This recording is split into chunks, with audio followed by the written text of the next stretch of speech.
Kurse, po, ky mercenar që mban në burg Ilirmetën pas janë dorëzuar të gjitha dosit e këto. Ky nxori si motrën e tij, si quhet, a dini kush ishte si motra e tij? Pajtime Fetahu. Pajtimea. Pajtime Troplini apo pajtime Dumani. E nxori tha se është i smur. Ajo mund tjetë e smur dhe unë uroj shërim. Nuk kam. Por ju garantoj ju se 30-40% e popullatës në burgje janë të smur.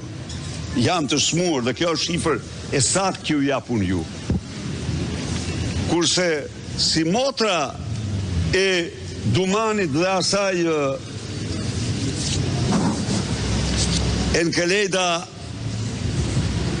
Ballës, këto duhet të dalin në liri, pa çka se i thoshte në 10 herë Suel Çels, vllajo, të keqen motra, e tjerë me radhë, se s'po i hyt tash në bisedat, i kam aty. Pra, ky është turpi i drejtësisë shqiptare, turpi i drejtësisë botërore.